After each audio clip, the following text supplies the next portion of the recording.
வணக்கம். இந்திய நேரப்படி மாலை 6 மணி விரைவு செய்திகள். தேவையான முன்னெச்சரிக்கை நடவடிக்கைகளை திறன்பட நடைமுறைப்படுத்த ஏதுவாக உள்நாட்டு பாதுகாப்பு விதிகள் குறித்த அவசர நிலை அதிகாரத்தை பயன்படுத்தும்படி மாநில அரசுக்கு மத்திய உள்துறை அமைச்சகம் அறிவுறுத்தியுள்ளது. இது தொடர்பாக அனைத்து மாநிலங்களின் தலைமை செயலாளர்களுக்கு, ஒன்றிய ஆட்சி பகுதிகளின் நிர்வாகிகளுக்கு மத்திய உள்துறை அமைச்சகம் கடிதம் எழுதியுள்ளது. இன்றியமையா பொருட்கள் சட்டப்படி அரிசி, கோதுமை, சர்க்கரை, எரிபொருட்கள் ஆகியவற்றை பதுக்குவது தடை செய்யப்பட்டுள்ளதாக சண்டிகர் மாவட்ட ஆட்சியர் அறிவித்துள்ளார். வணிகர்கள் அனைவரும் தங்களிடம் உள்ள பொருட்களின் இருப்பு விவரங்களை 3 நாட்களுக்கு உணவுப் பொருட்கள் வழங்கல் துறையிடம் தெரிவிக்க வேண்டும் என்றும் சண்டிகர் மாவட்ட ஆட்சியர் அறிவுறுத்தியுள்ளார். ஒன்றிய ஆட்சி பகுதியான சண்டிகர், பஞ்சாப், ஹரியானா மாநிலங்களின் பொதுவான தலைநகரமாகவும் உள்ளது. இந்தியா, பாகிஸ்தான் இடையே நிலவும் போர் சூழல் காரணமாக CA இறுதிக்கட்ட தேர்வுகள் தள்ளி வைக்கப்பட்டுள்ளன. இந்திய பட்டய கணக்காளர்கள் நிறுவனம் பட்டய கணக்காளர்களுக்கான இறுதித் தேர்வை நடத்தி வருகிறது. இந்த நிலையில் நாட்டில் நிலவும் சூழலை கருத்தில் கொண்டு மே 9 முதல் 14 வரை நடத்த திட்டமிட்டிருந்த தேர்வுகளை ஒத்திவைப்பதாக அறிவித்துள்ளது. பகல்காமில் பயங்கரவாதிகள் தாக்கியதற்கு இந்திய படையினர் தக்க பதிலடி கொடுத்துள்ளதாக உத்தரப்பிரதேச முதலமைச்சர் யோகி ஆதித்யநாத் தெரிவித்துள்ளார். லக்னோவில் பேசிய அவர், ராணுவத்திற்கு ஆதரவாக நாம் இருப்பது அவர்களின் மன வலிமையை அதிகரிக்கும் என்றும் தெரிவித்தார். எல்லா சூழ்நிலையும் இந்தியா வெற்றி பெறும் என்றும், இனி வருங்காலம் வெற்றிகளை குவிக்கும் காலமாக அமையும் என்றும் யோகி ஆதித்யநாத் குறிப்பிட்டார். ஜம்மு காஷ்மீரில் நிலவும் சூழலையொட்டி டெல்லியில் இருந்து ஜம்முவிற்கும் உத்தம்பூருக்கும் 3 சிறப்பு ரயில்களை இயக்க இந்திய ரயில்வே திட்டமிட்டுள்ளது. இந்தியா, பாகிஸ்தான் இடையேயான போர் சூழலால் ஜம்மு காஷ்மீரில் உள்ள விமான நிலையங்கள் மூடப்பட்டுள்ளன. 2 நாட்களுக்கு முன்பு மழை பெய்ததால் ரம்பன் மாவட்டத்தில் ஜம்மு ஸ்ரீநகர் தேசிய நெடுஞ்சாலையில் மண் சரிவு ஏற்பட்டது. இதனால் அந்த நெடுஞ்சாலை மூடப்பட்டுள்ள நிலையில் சரக்கு லாரிகள் செல்ல முடியாமல் இடைவெளியில் அணிவகுத்து நின்றன. இந்த சூழலை கருத்தில் கொண்டு டெல்லியில் இருந்து ஜம்முவிற்கு உத்தம்பூருக்கு 3 சிறப்பு ரயில்களை இயக்க இந்திய ரயில்வே திட்டமிட்டுள்ளது. புதுச்சேரி கம்பன் கழகத்தின் 58ஆம் ஆண்டு கம்பன் விழாவை துணைநிலை ஆளுநர் கைலாசநாதன் தொடங்கி வைத்தார். இந்த விழாவில் முதலமைச்சர் ந. ரங்கசாமி, சட்டப்பேரவைத் தலைவர் செல்வம், உள்துறை அமைச்சர் நமச்சிவாயம், பொதுப்பணித்துறை அமைச்சர் லட்சுமி நாராயணன், ஆதி திராவிடர் நலத்துறை அமைச்சர் சரவணகுமார், மாநிலங்களவை உறுப்பினர் செல்வ கணபதி, சட்டமன்ற உறுப்பினர் அனிபால் கென்னடி, ராமலிங்கம், கம்பன் கழக செயலாளர் சிவக்கொழுந்து ஆகியோர் கலந்து கொண்டனர். இந்திய ராணுவத்தை ஆசீர்வதிக்க வேண்டிய அசாமின் காமாக்கியா கோவிலில் பக்தர்கள் சிறப்பு வழிபாடு நடத்தினர். பாகிஸ்தானில் பயங்கரவாத முகாம்களை இந்தியா தாக்கி அளித்துள்ளது. இந்திய ராணுவ முகாம்களின் மீது பாகிஸ்தான் ஏவிய ட்ரோன்களையும் ஏவுகணைகளையும் இடமறித்து வீழ்த்தியுள்ளது. இந்திய ராணுவத்திற்கு ஊக்கமளிக்கும் வகையில் நாடு முழுவதும் பல்வேறு அமைப்பினர் பேரணி நடத்தி வருகின்றனர். அதேபோல் அசாமின் காமாக்கியா கோவிலில் பக்தர்கள் சிறப்பு வழிபாடு நடத்தினர். சிந்து ஆற்று நீர் பகிர்வு உடன்பாட்டை இந்தியா முறித்துக் கொண்ட போது காஷ்மீரில் சீன ஆற்றின் குறுக்கே கட்டப்பட்டுள்ள அணைகளில் இருந்து தண்ணீர் திறந்துவிடப்பட்டுள்ளது. ரம்பன் மாவட்டத்தில் மின் உற்பத்திற்காக சீன ஆற்றின் குறுக்கே கட்டப்பட்டுள்ள பல்கீகர் அணையில் ஒரு மதங்கின் வழியே தண்ணீர் திறக்கப்பட்டுள்ளது. இதேபோல் ரியாசி மாவட்டத்தில் சலால் அணை நிரம்பிவிட்டதால் அதன் 3 மதங்குகளையும் திறந்து தண்ணீர் வெளியேற்றப்படுகிறது. இந்தியா, பாகிஸ்தான் இடையே போர் சூழல் நிலவும் நிலையில் எல்லையோர மாநிலங்களில் பாதுகாப்பு நிலைமை, முன்னேற்பாடுகள் குறித்து மாநில முதலமைச்சர்கள் ஆய்வு செய்து வருகின்றனர். குஜராத் தலைநகர் காந்தி நகரில் உள்ள மாநில அவசர செயல்பாட்டு நிலையத்தில் முதலமைச்சர் பூபேந்திர பட்டேல் உயர் அதிகாரிகளுடன் ஆலோசனை நடத்தினார். அதில் பாகிஸ்தானுடனான எல்லையோர பகுதிகளில் அரசின் தயார்நிலை மற்றும் முன்னேற்பாடுகள் குறித்து கலந்துரையாடலில் இடம்பெற்றது. தூத்துக்குடி மாவட்டம் பாஞ்சாலக்குறிச்சி வீரசக்தி தேவி கோவிலில் திருவிழாவில் கட்டபொம்மனின் சிலை ஊர்வலம் நடைபெற்றது.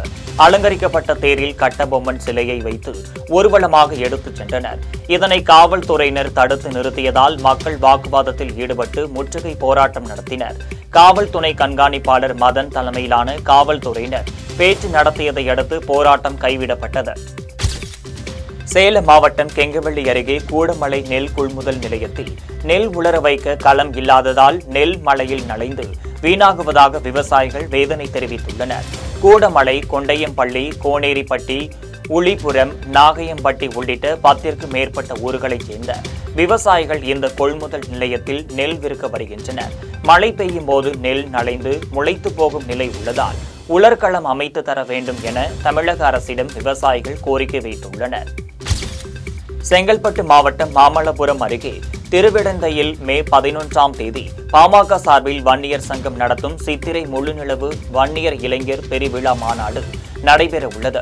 இதற்கான ஏற்பாடுகள் முழுவீச்சில் நடைபெற்று வரும் நிலையில் பாமக கௌரவ தலைவர் ஜி.கே. மணி காவல்துறை விதித்துள்ள கட்டுப்பாட்டிற்குள் முழு ஒத்துழைப்பும் அளிக்க உள்ளதாகவும் சில கட்டுப்பாடுகள் ஏற்றுக்கொள்ள முடியாத வகையில் உள்ளதாகவும் கூறியுள்ளார். இந்த மாநாடு எங்கள் மருத்துவரையா அவர்களின் வழிகாட்டுதலோடு நடைபெறுகிற மாநாடு. எங்கள் சின்னையா மருத்துவர் அன்புமணி அவர்கள் மாநாட்டு குழு தலைவராக பொறுப்பேற்று அவருடைய மேற்பார்வையில் நடைபெறுகிற மாநாடு. இந்த மாநாட்டு பணிகள் இன்னைக்கு 80 விழுக்காடு முடிஞ்சிருச்சு. இன்னைக்கு மேடை பார்க்குறீங்க, மேடை போய் விளக்கெல்லாம் போட்டாச்சு, கொடியெல்லாம் கட்டியாச்சு. இன்னைக்கு இது ஒரு 4 நாளாக இந்த செய்தி தமிழ்நாடு முழுக்க போயிட்டு இருக்குது. அப்போ மக்கள் மத்தியில் ஒரு மிகப்பெரிய வரவேற்பை, ஒரு புதிய சிந்தனையை, இதுவரைக்கும் இல்லாத அளவுக்கு ஒரு பிரம்மாண்டமான மாநாடு தமிழ்நாட்டில் நடக்குது என்பதற்கு இப்போ அடையாளமாக நீங்கள்லாம் பார்க்குறீங்க. அதனால் இந்த மாநாடு மிக முக்கியத்துவம் வாய்ந்த மாநாடாக, தமிழ்நாட்டில் ஒரு திருப்பு முனை உண்டாக்குகிற மாநாடாக, மக்கள் மனதை மாற்றம் ஏற்படுத்துகிற ஒரு மாநாடாக அமையிருக்கு. மாநாட்டினுடைய முக்கிய நோக்கம் என்னென்னா, எங்கள் மருத்துவரையா இயக்கம் தொடங்கிய காலத்திலிருந்து 45 வருஷமாக வன்னியர்களுக்கு உண்டான உரிமை பெற்று வாழ வேண்டும். மதுரை மீனாட்சி சொக்கநாதர் கோவிலில் தேரோட்டத்தையொட்டி கோரிப்பாளையம், தமுகம் ஆகிய இடங்களில் பக்தர்களுக்கு அன்னதானம் வழங்கப்பட்டது. தென்னிந்திய நடிகர் சங்க உறுப்பினர் விக்டர் தலைமையில் பக்தர்களுக்கு லட்டு, குளிர்பானம், மஞ்சள், குங்குமம், தண்ணீர் பாட்டில்கள் ஆகியன வழங்கப்பட்டன. விழாவில் நடிகர் மீசை மனோகரன், அப்பா பாலாஜி, எழுத்தாளர் விவேக் ராஜ் உட்பட பலர் கலந்து கொண்டனர். திருவண்ணாமலையில் மலையை சுற்றி பக்தர்கள் வலம் பெறும் பாதையில் மாவட்ட ஆட்சியர் தர்பகராஜ் மற்றும் அரசு அதிகாரிகள் ஆய்வு மேற்கொண்டனர். மலையை வலம் வரும் பக்தர்களுக்கு குடிநீர் வழங்குவதற்கான குழாய்கள், கழிப்பிட வசதிகள் ஆகியவற்றை உடனடியாக செய்து தர வேண்டும் என்று அரசு அலுவலர்களுக்கு மாவட்ட ஆட்சியர் உத்தரவிட்டுள்ளார். கோவையில் உலக செவிலியர் வாரத்தையொட்டி உடல் நலத்தை காப்பது குறித்து பொதுமக்களிடையே விழிப்புணர்வு ஏற்படுத்தும் வகையில் வாக்கத்தான் நிகழ்ச்சி நடைபெற்றது. மாவட்ட ஆட்சியர் பவன்குமார் கலந்து கொண்டு கொடியசைத்து வாக்கத்தான் நிகழ்ச்சியை தொடங்கி வைத்தார். இதில் செவிலியர்கள் அனைவரும் பலூன்களை பறக்கவிட்டு செவிலியர் நாளை கொண்டாடினர். வார் மட்டும் இல்லைங்க, எங்கே ஒரு டிசாஸ்டர், ஒரு ப்ராப்ளம் இருந்தாலும் நர்சஸ் பிளே மேஜர் ரோலுங்க. எங்கே இருந்தாலும் அடிபடும், ஃபர்ஸ்ட் எய்ட் தேவைப்படும், எல்லாமே தேவைப்படும். ஆர்மிக்கே இன்னைக்கு வந்து நர்சஸ் பிளே ஹியூஜ் ரோலுங்க. Doctors and nurses play huge role இந்த வார். அவேர்னஸ்க்கு என்னெல்லாம் பண்ணியிருக்கோம்? அவேர்னஸ்க்கு வந்து இன்னைக்கு சில ப்ரோக்ராம்ஸுங்க, மார்க் ப்ரோக்ராம்ஸ் மாதிரி பண்ணியிருக்காங்க. லைக் இந்த ஸ்ட்ரோக்னா எப்படி இருக்கும், அதை எப்படி டீல் பண்ணுறது, அப்புறம் பிரெஸ்ட் கேன்சர் நீங்கள் பார்த்துருப்பீங்க, ஒரு பொம்மலாட்டம் மாதிரி பண்ணாங்க. இந்த மாதிரி அவேர்னஸ் ப்ரோக்ராம்ஸ் கண்டினியூஸாக 4-5 இடத்துல நடக்கும். இந்தியா பாகிஸ்தான் இடையே ஏற்பட்ட போர் பதற்றம் காரணமாக சென்னை விமான நிலையத்தில் கூடுதல் பாதுகாப்பு போடப்பட்டுள்ளது. விமான நிலையத்தில் பார்சல்கள் ஏற்றும் இடம், எரிபொருள் நிரப்பும் இடம், வாகன நிறுத்தும் இடம் ஆகியவற்றில் கூடுதல் பாதுகாப்பு போடப்பட்டுள்ளது. வெடிகுண்டு கண்டறிந்து செயலிழக்க செய்யும் வல்லுநர்கள், மோப்ப நாய்கள் உதவியுடன் தீவிர கண்காணிப்புகளில் ஈடுபட்டுள்ளனர். வேலூர் மாவட்டம் குடியாத்தம் செதுக்கரையில் 3 நாட்களாக மின்தடை ஏற்பட்ட நிலையில் தடையின்றி மின்சார வழங்க கோரி பொதுமக்கள் சாலை மறியலில் ஈடுபட்டனர். உடனடியாக மின்சார வழங்க வலியுறுத்தியும் போக்குவரத்து பணிமனை எதிரில் அதிமுக நகர செயலாளர் பழனி தலைமையில் பொதுமக்கள் மறியலில் ஈடுபட்டனர். இதனால் குடியாத்தம் வேலூர் சாலையில் போக்குவரத்து பாதிக்கப்பட்டது. கோவையில் அவிநாசி சாலையில் உள்ள அரங்கில் கோகுலாம் கோடைகால சிறப்பு விற்பனை கண்காட்சி தொடங்கியுள்ளது. இன்று முதல் 3 நாட்கள் நடைபெறும் இந்த கண்காட்சியில் பெண்களும் குழந்தைகளும் கோடை காலத்திற்கு ஏற்ப பருத்தி ஆடைகள், அணிகலன்கள், நகைகள் விற்பனைகளுக்கான அரங்குகள் அமைக்கப்பட்டுள்ளன. கோகுலாம் கண்காட்சியின் ஒருங்கிணைப்பாளர் ஹீனா, ராகுல் ஆகியோர் தலைமையில் தொடக்க விழா நடைபெற்றது. நீலகிரி மாவட்டத்தில் சுற்றுலாத்துறை, தோட்டக்கலைத்துறை ஆகியவற்றின் மூலம் கோடை விழா நடத்தப்பட்டு வருகிறது. கோடை விழாவில் 2வது நிகழ்ச்சியாக கூடலூரில் வாசனை திரவிய கண்காட்சியை செய்தித்துறை அமைச்சர் சாமிநாதன், தமிழ்நாடு அரசு தலைமை கொறடா ராமச்சந்திரன் ஆகியோர் தொடங்கி வைத்தனர். இந்த கண்காட்சியில் தர்பூசணி பழத்தில் பல்வேறு விலங்குகளின் உருவங்களை வரைந்து பொதுமக்களின் பார்வைக்காக வைத்துள்ளனர். சேலம் மாவட்டம் வாழப்பாடி அருகே மேட்டுப்பட்டி சுங்கச்சாவடியில் ஆம்னி பேருந்து ஒன்று மற்றொரு ஆம்னி பேருந்தை முந்தி செல்ல முயன்றபோது எதிர்பாராத விதமாக முன்னால் சென்ற சிமெண்ட் லாரி மீது மோதி விபத்துக்குள்ளானது. இந்த விபத்தில் ஆம்னி பேருந்து ஓட்டுநர் பூபதி உட்பட 3 பேர் படுகாயமடைந்தனர். அவர்கள் அரசு மருத்துவமனையில் சிகிச்சைக்காக அனுமதிக்கப்பட்டுள்ளனர். இந்த விபத்து குறித்து போலீசார் விசாரணை மேற்கொண்டு வருகின்றனர். கோவை மாவட்டம் ஆனைமலையில் திமுக சாதனை விளக்க பொதுக்கூட்டம் நடைபெற்றது. ஒன்றிய செயலாளர் தேவ சேனாதிபதி ஏற்பாட்டில் நடைபெற்ற இந்த கூட்டத்திற்கு மாவட்ட செயலாளர் தளபதி முருகேசன் தலைமை தாங்கினார். இதில் தலைமை கழக பேச்சாளர் கனகராஜ் கலந்து கொண்டு தமிழக அரசின் சாதனைகளை பட்டியலிட்டு பேசினார். இதில் திமுகவினர் பலர் கலந்து கொண்டனர். வேலூர் மாவட்டம் குடியாத்தம் கெங்கையம்மன் கோவில் வளாகத்தில் பொது மருத்துவ முகாம் நடைபெற்றது. இதில் படவேட்டு எல்லையம்மன் கோவில் அறங்காவலர் குழு தலைவர் தனசயன், நகர்மன்ற உறுப்பினர் தேவிகா ஆகியோர் கலந்து கொண்டு முகாமை தொடங்கி வைத்து மருத்துவர்களுக்கு கோவில் சார்பில் சால்வை அணிவித்தனர். இதில் அரசு மருத்துவர் ஹரி, மகப்பேறு மருத்துவர் சைலா அபிராமி ஆகியோர் கலந்து கொண்டு ஆலோசனை வழங்கினர். வேலூர் மாவட்டம் குடியாத்தம் புவனேஸ்வரிப்பேட்டையில் தூய்மை இந்தியா திட்டத்தின் கீழ் சுமார் 16 லட்சம் ரூபாய் மதிப்பீட்டில் பொது கழிப்பிடம் கட்டப்பட்டுள்ளது. நகராட்சி தலைவர் சவுந்தரராஜன் கலந்து கொண்டு புதிய பொது கழிப்பிடத்தை திறந்து வைத்தார். இதில் நகராட்சி துணைத் தலைவர் பூங்கொடி, நகராட்சி உறுப்பினர்கள் மோகன், தேவகி, கவிதா உள்ளிட்டோர் கலந்து கொண்டனர். தூத்துக்குடி சிவன் கோவில் அருகே தெப்பக்குளத்தில் ஒரு பெண்ணின் உடல் மிதப்பதாக அப்பகுதியில் நடைபயிற்சி மேற்கொண்ட சிலர் காவல்துறையினருக்கு தகவல் தெரிவித்தனர்.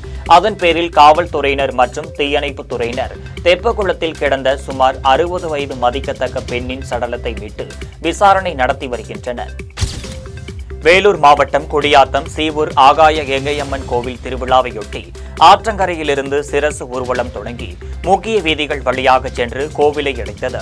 தொடர்ந்து நடைபெற்ற கண் திறப்பு நிகழ்ச்சிக்கு பின் பக்தர்கள் தரிசனம் செய்தனர். திருவிழா ஏற்பாடுகளை கோவில் நிர்வாகிகள் வெங்கடேசன், வினோத், ஒன்றிய குழு உறுப்பினர் அமுதா உள்ளிட்டோர் செய்திருந்தனர்.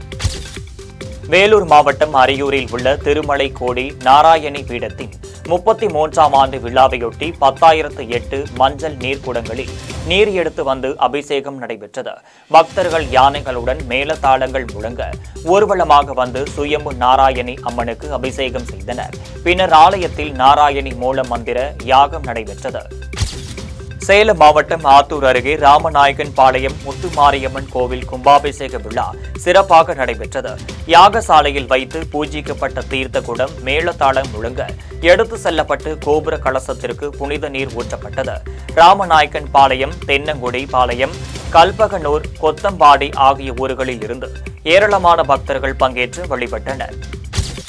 கடலூர் மாவட்டம் வேப்பூர் முத்துமாரியம்மன் கோவிலில் சித்திரை திருவிழா சிறப்பாக நடைபெற்றது. இதில் அம்மனுக்கு சிறப்பு பூஜைகள் மற்றும் அபிஷேக ஆராதனைகள் நடைபெற்றது. பக்தர்கள் அலகு குத்தி நேர்த்தி கடன் செலுத்தி வழிபட்டனர். திமுக நிர்வாகி ஹரிஈசன், மல்லீசன் ஆகியோர் விழாவில் கலந்து கொண்ட பக்தர்களுக்கு அன்னதானம் வழங்கினர். ராமநாதபுரம் மாவட்டம் திருவாடனை அருகே பெரிய கீரமங்கலம் பாம்பாளம்மாள் ஆலயத்தின் உற்சவ விழா சிறப்பாக நடைபெற்றது. இதில் ராமநாதபுரம் சேதுபதி மன்னர் வம்சத்தைச் சேர்ந்த நாகேந்திர சேதுபதி ராஜா கலந்து கொண்டு அம்மனுக்கு சிறப்பு வழிபாடுகள் செய்தார். இதில் ஏராளமான பக்தர்கள் கலந்து கொண்டு சாமி தரிசனம் செய்தனர். ஐபிஎல் தொடர் இந்தியாவின் பல்வேறு நகரங்களில் சிறப்பாக நடைபெற்று வந்தது. மார்ச் 22 அன்று தொடங்கிய இந்த தொடரில் இதுவரை 58 லீக் ஆட்டங்கள் நிறைவடைந்துள்ளன. இன்னும் 12 லீக் ஆட்டங்கள் மட்டுமே எஞ்சியுள்ளன. இதற்கிடையே இந்தியா பாகிஸ்தான் இடையே போர் பதற்றம் நிலவி வருகிறது. இந்த நிலையில் ஐபிஎல் கிரிக்கெட் போட்டிகள் ஒரு வாரத்திற்கு நிறுத்தி வைக்கப்பட்டுள்ளதாக இந்திய கிரிக்கெட் வாரிய துணைத் தலைவர் ராஜீவ் சுக்லா தெரிவித்துள்ளார்.